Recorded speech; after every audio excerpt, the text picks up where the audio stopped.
Graça e paz, meus irmãos. Pastor Gilson Soares, aqui da Igreja Boas Novas, em Guarabira. Você que está passando pelo nosso canal, nós estamos fazendo uma série de mensagens de John J. Lake, Charles Finney, Smith Wigglesworth e muitos outros.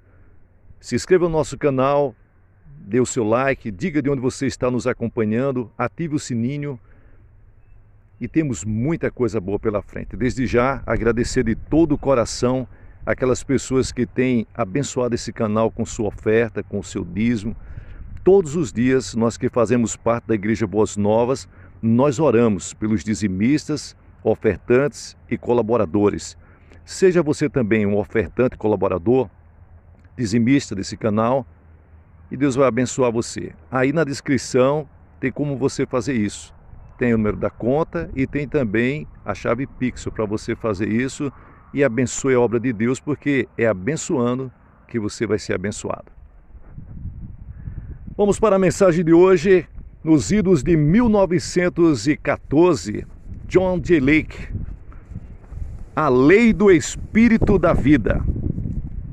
Em Romanos capítulo 8, versículos 1 ao 3 está escrito: Agora, pois, já nenhuma condenação há para os que estão em Cristo Jesus, porque a lei do Espírito da vida em Cristo Jesus te livrou da lei do pecado e da morte. Porquanto, o que for impossível para a lei, no que estava enferma pela carne, isso fez Deus enviando seu próprio Filho em semelhança de carne pecaminosa, e no tocante ao pecado, e com efeito condenou Deus na carne o pecado. Por muito tempo fiquei querendo saber o significado destas expressões, pecado na carne e a lei do Espírito da vida em Cristo Jesus te livrou da lei do pecado e da morte. Em primeiro lugar, sabemos que o corpo físico não comete pecado. Pode ser o instrumento usado para praticar o ato, mas não há pecado no corpo físico propriamente dito. Se você resolver pecar, pode então mandar o seu corpo cometer o ato pecaminoso. O pecado jaz na vontade humana. O pecado, pois, não está no seu corpo físico. Não há nada de errado ou imoral com o seu corpo. É você, lá no íntimo do seu coração, que manda o corpo fazer aquilo que é indigno e pecaminoso. Então, qual é o significado da expressão na carne o pecado? Por muito tempo, esse significado e essa expressão me deixou preocupado. Acho que descobri uma chave no versículo 11 deste mesmo capítulo, pois é a continuação do mesmo argumento. Se habita em vós o Espírito daquele que ressuscitou a Jesus dentre os mortos, este mesmo, que ressuscitou a Cristo Jesus dentre os mortos, vivificará também os vossos corpos mortais por meio do seu Espírito que em vós habita. O apóstolo não está falando aqui acerca da ressurreição. Está falando acerca do transmitir vida, vida que cura aos nossos corpos físicos. Nossos corpos físicos não precisam de receber esta vida a não ser que estejam doentes, não é isso? É esta a conclusão do meu argumento em Romanos capítulo 8 e os versículos 1 ao 11. Um argumento progressivo e único.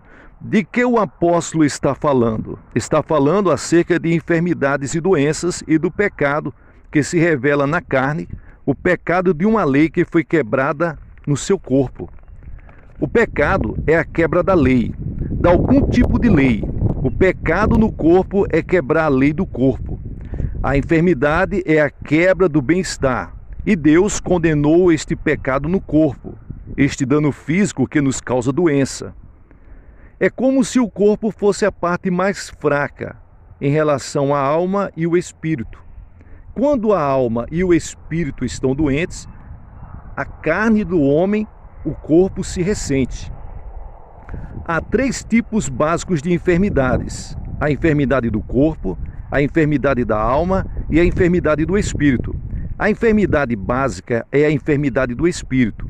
Eu ousaria dizer o seguinte: se cada um de nós pudesse ser curado no espírito, nenhum de nós teria qualquer doença no corpo. O verdadeiro problema é limpar a situação das pessoas no seu espírito.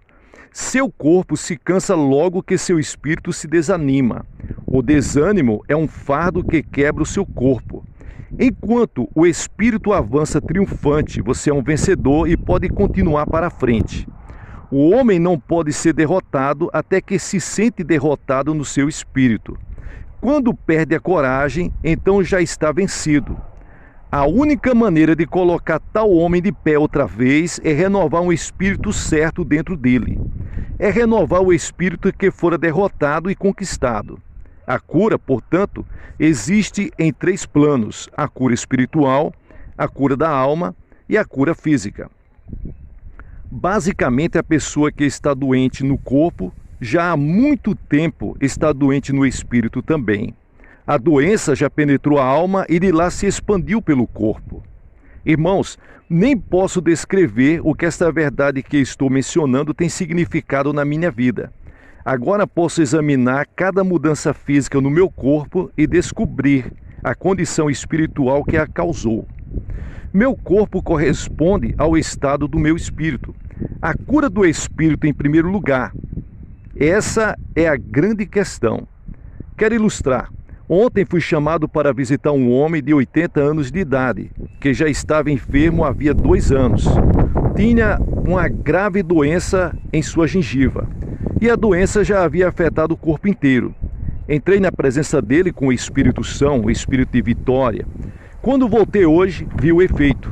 O espírito dele contagiou-se com o meu espírito. Ontem, fiquei sentado ao lado dele e li para ele trechos da Bíblia Sagrada. E algo dentro de mim, da parte do meu espírito, transbordou para o espírito dele, providenciando a cura. Tal acontecimento é perfeitamente bíblico. Do nosso íntimo, de dentro do nosso espírito, fluem rios de água viva. Era um escocês muito reticente e não falou muita coisa, mas eu sabia que o efeito entrara nele.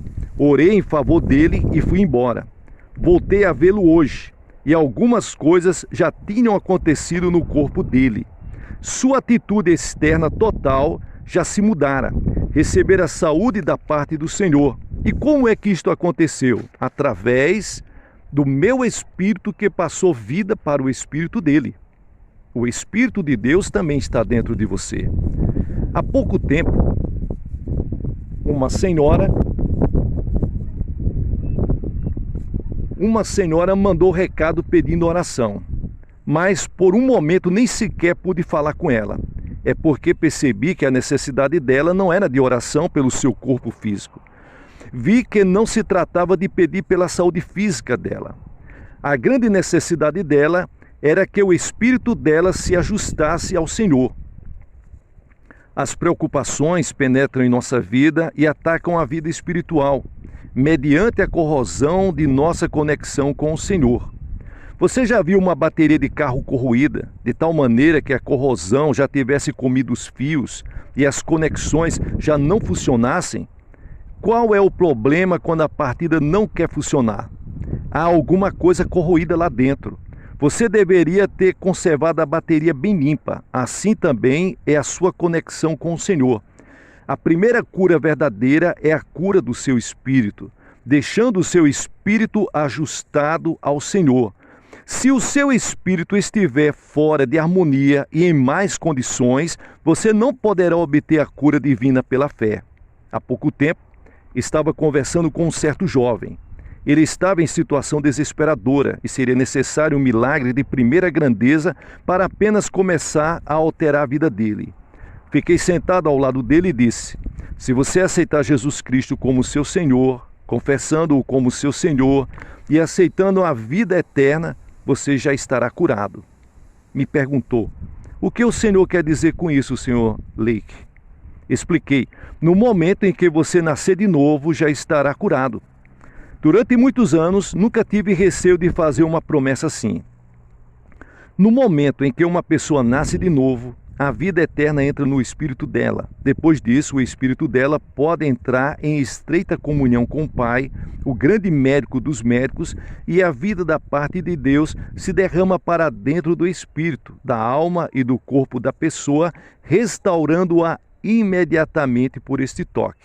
Veja, Paulo disse, se alguém estiver doente, chame os presbíteros da igreja, ore por ele, unja-o com óleo, e a oração da fé curará o doente, e se tiver cometido pecados, Deus perdoará. Mas qual é a sequência? Primeiro a pessoa pede perdão dos pecados. O sangue de Jesus limpa a pessoa de todo pecado. Depois, quando a pessoa recebe a oração, o espírito da pessoa que já está purificado, já está limpo, revela-se no corpo da pessoa, trazendo a saúde para a pessoa. Veja essa lógica se não é real. Então, quanto a você, pessoalmente, você não poderá obter a cura do seu corpo antes de seu espírito ficar de bem com Deus. Muito embora a fé de outra pessoa possa lhe ser uma bênção, possa ajudar na sua fé, primeiro você tem que se colocar em conexão com Deus. Desejo chamar a sua atenção para outra verdade também. A fé é um produto do seu espírito e não do seu intelecto. Seu intelecto não produz a fé. Seu conhecimento pode lhe fornecer fatos que contribuem para ter motivo para crer. Mas é só no Espírito que reside a fé. Porque a fé vem pelo ouvir a palavra de Deus, e essa palavra de Deus, que é vida eterna, ela penetra para o espírito do homem, e isso produz a fé. A verdadeira felicidade é algo dentro do seu espírito. A alegria é algo que depende da sua situação. Você se sente alegre porque o seu ambiente é agradável. Você sente a verdadeira felicidade quando está no relacionamento certo com o Pai. Ora, a fé, o amor, o gozo, a esperança, todos brotam do seu espírito, não é assim? Não são os frutos do espírito? Do homem interior, do coração. São produzidos pela sua vida espiritual. A razão por que muitas pessoas não possuem uma fé rica e bela é porque o seu espírito está sendo negado a ele a verdadeira alimentação e o verdadeiro privilégio da comunhão e do convívio com o Pai. Seu corpo se alimenta de alimentos sólidos e materiais. Seu espírito se alimenta de alimentos sólidos e espirituais da palavra de Deus. Você entende o que eu quero dizer? É quando você não lê a Bíblia Sagrada que seu espírito é maltratado. Você não medita na Bíblia, você não vive a Bíblia, você não se dedica a tempo para ter comunhão com o Pai. Como resultado, seu espírito fica vazio e fica fraco. A fé que cresce do seu espírito é como uma planta viva. Por outro lado, seu espírito torna-se frutífero, edificado e enriquecido mediante a comunhão com o Pai e mediante a leitura da sua palavra. E enquanto o seu espírito fica forte e vigoroso, transborda dele uma fé que é triunfante e criativa. Eu chegaria a dizer o seguinte: aqueles que estão fracos na fé e que antes tinham grande poder de fé, chegaram a tal situação porque deixaram de se alimentar com a palavra de Deus e porque foram descuidando da estreita comunhão íntima com o Pai. Deixe-me explicar ainda mais o que eu estou querendo dizer. Com toda franqueza, você não perde a sua fé se você verdadeiramente estiver alicerçado com Deus.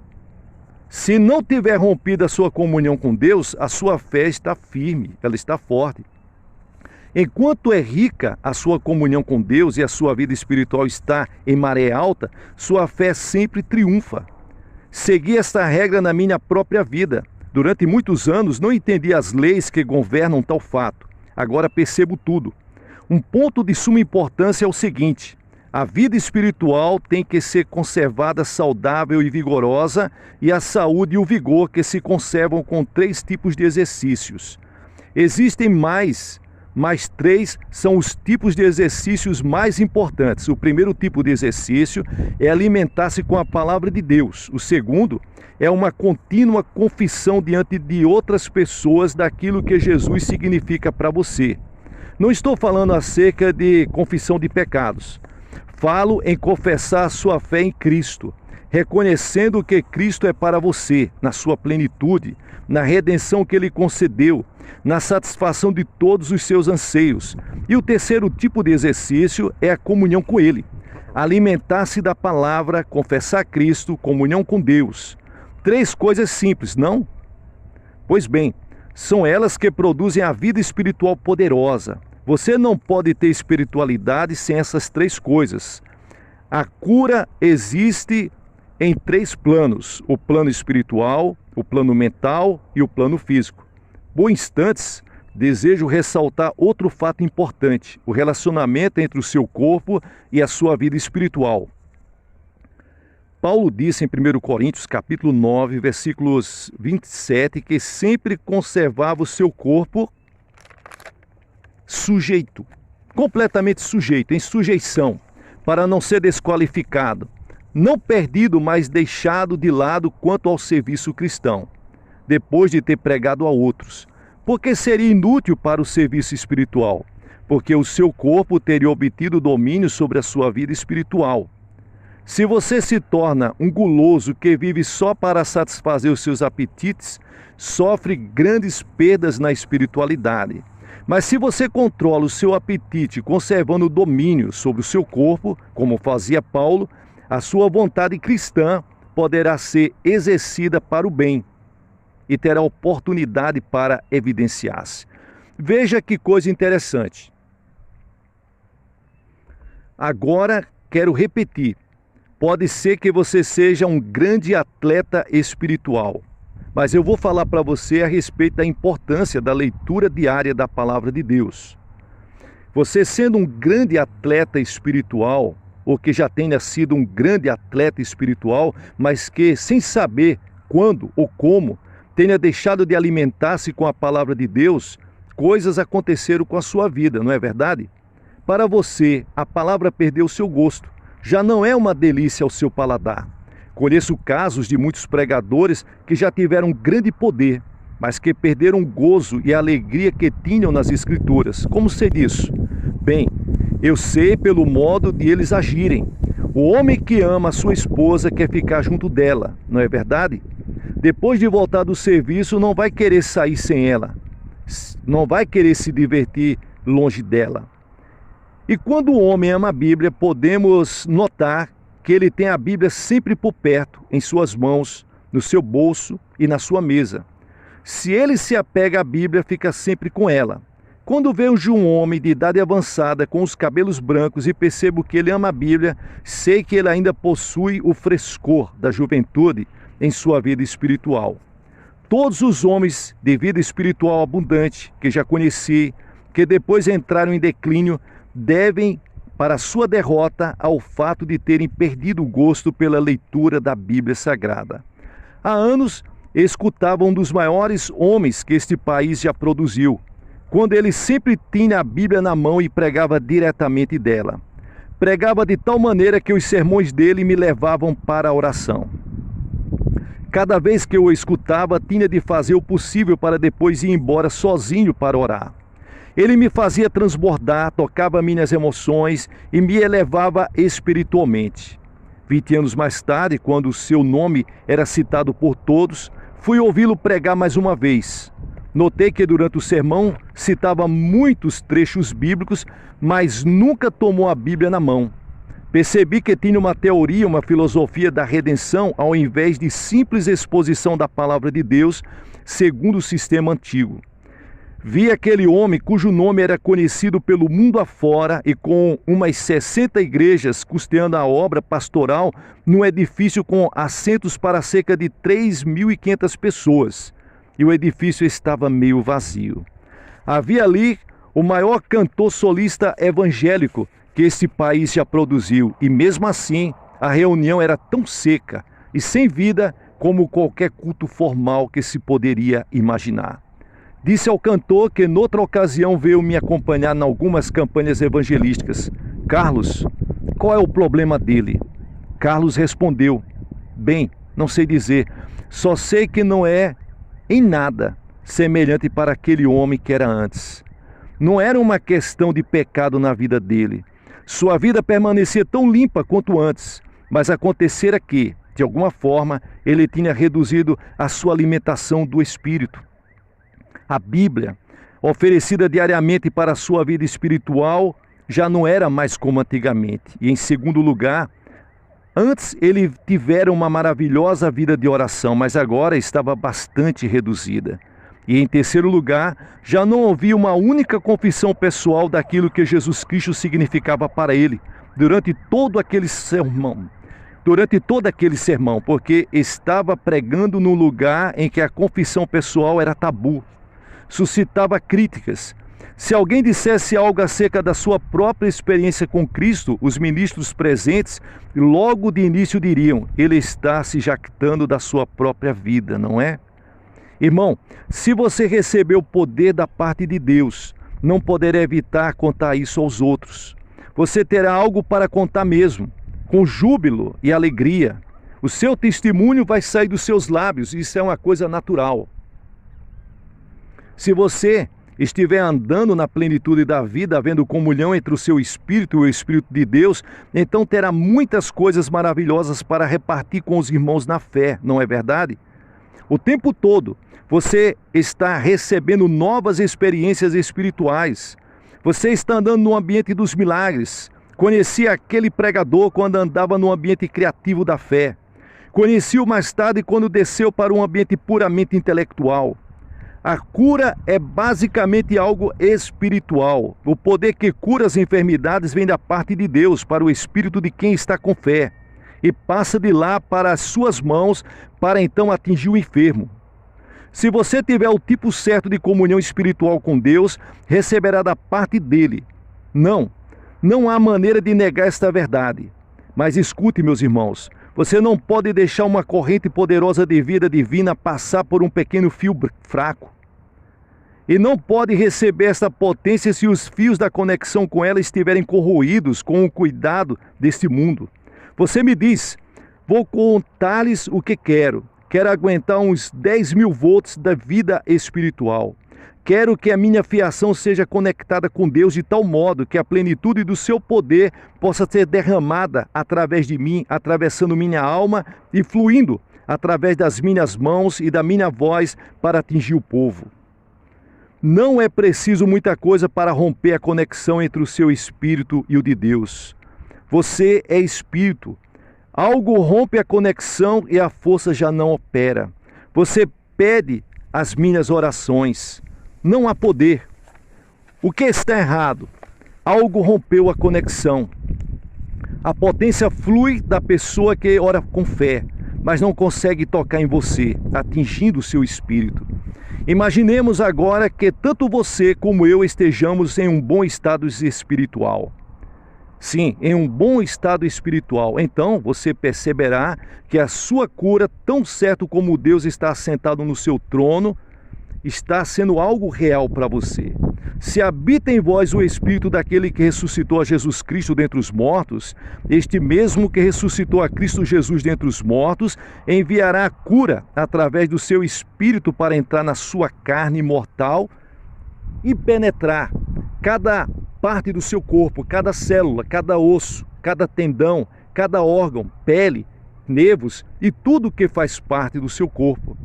A segunda coisa que você deve fazer de modo contínuo é, depois de se alimentar da palavra de Deus, ter um espírito aberto para confessar. Deus não pode ser trancado no seu íntimo. Ele vai fazer uso de você para comunicar sua fé a outros. Você vai ser um instrumento nas mãos dele, para ele se comunicar com outros seres humanos, através de quê?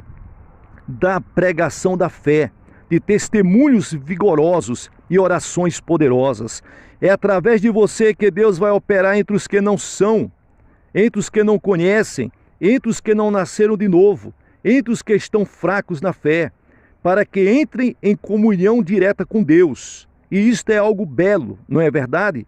Agora você percebe que tal situação conserva você em perfeita comunhão com Deus, porque forçosamente você precisa sempre estar recebendo novos recados da parte dele.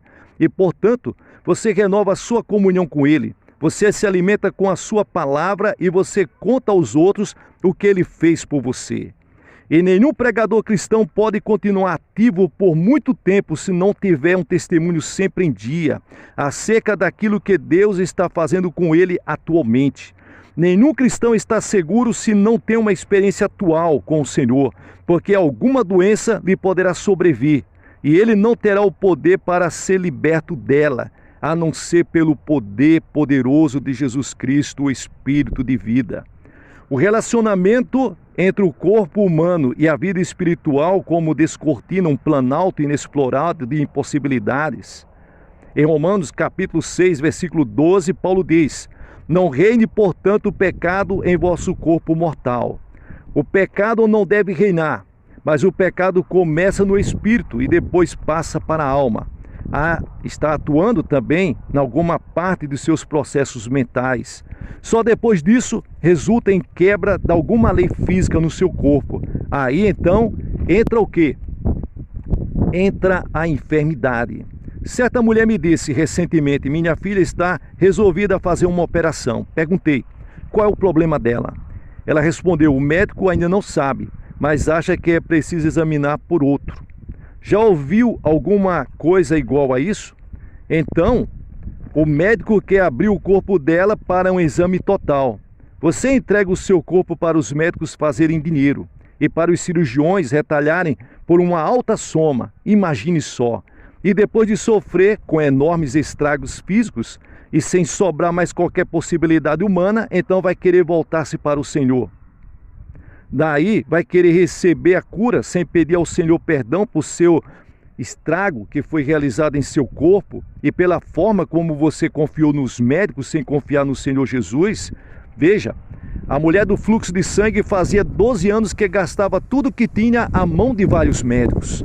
Mas quando ela confiou no médico dos médicos, no Senhor dos senhores, ela foi curada imediatamente. Acaso, meus irmãos, eu pergunto a vocês, acaso sabeis que o vosso corpo é santuário do Espírito Santo que está em vós? O corpo que você tem é a casa santa de Deus, a moradia santa do Senhor. Veja, é a coisa mais sagrada do mundo. Ora, o tabernáculo planejado por Deus é feito pelos israelitas, segundo as instruções dele. Continha o Santo dos Santos, a parte mais interna. E no templo que Deus permitiu que Salomão edificasse também havia o Santo dos Santos, onde habitava a presença gloriosa de Deus. Hoje, esta mesma presença gloriosa habita no corpo dos fiéis. Aleluias! Deus habita no seu corpo. Você é o templo do Espírito Santo. Meus irmãos, imagine. Aqui está uma bela igreja que custou milhões de cruzeiros, milhões de dólares, milhões de euros. Adornada, cheia de beleza, cheia de glória, cheia de som, cheio de solista, cheio de tantas e tantas coisas, mas falta algo espiritual. Falta algo divino. Falta algo que pode dar alegria, felicidade, satisfação e paz às pessoas que estão ali. Não é simplesmente o belo ambiente, adornado e feito pelo homem. O ambiente verdadeiro tem que estar sacudido, cheio do Espírito Santo de Deus. Qual é o caminho para a saúde espiritual? Vou terminar e direi para vocês, sugiro o seguinte: é possível reedificar a vida do seu espírito, assim como você pode reedificar um corpo arruinado.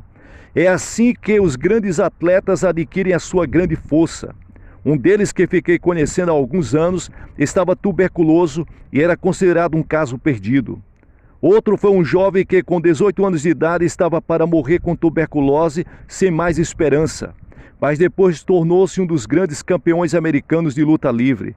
E se um homem pode treinar, disciplinar e fortalecer assim o seu corpo físico, a mesma coisa pode ser feita com o seu espírito e com o seu intelecto. Não há nenhuma razão para não obtermos 100% de eficácia da nossa vida espiritual. Eu gostaria de ter mais discernimento espiritual. Então, mandaria colocar um quadro negro atrás do púlpito e pediria que um desenhista viesse à frente. Olharia para o auditório e chamaria alguém, dizendo ao artista: desenhe o espírito daquele homem e eu vou lhe mostrar a sua condição espiritual. E assim, ele veria o seu espírito no quadro negro. Se o espírito dele fosse fraco, doentio, sem vigor, todos perceberiam. Vocês devem imaginar como são certas pessoas quando chegam às reuniões. O espírito delas está como que numa padiola, emaciado, tuberculoso, como cadáveres vivos, magros, como aparência horrível, acompanhando corpos físicos enormes e fortes. Os espíritos, porém, são mais emaciados, fracas, que rapidamente se encolhem. Então as pessoas se chegam a mim e perguntam: pastor, o que há de errado comigo?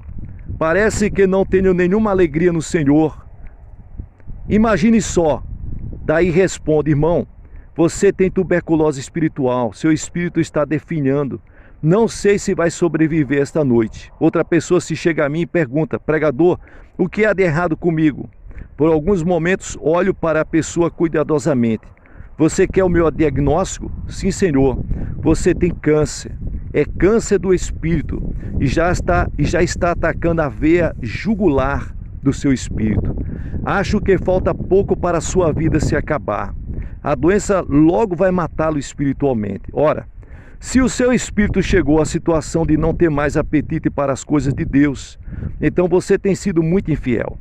Você foi se alimentando com as coisas que não deve comer e forçou o pobre do seu espírito a se alimentar com lixo, conversa vazia, comentários acerca da vida alheia, piadas e contando vantagens. Há muito tempo que você não ofereceu ao seu espírito uma alimentação sadia. O coitado já está morrendo de fome.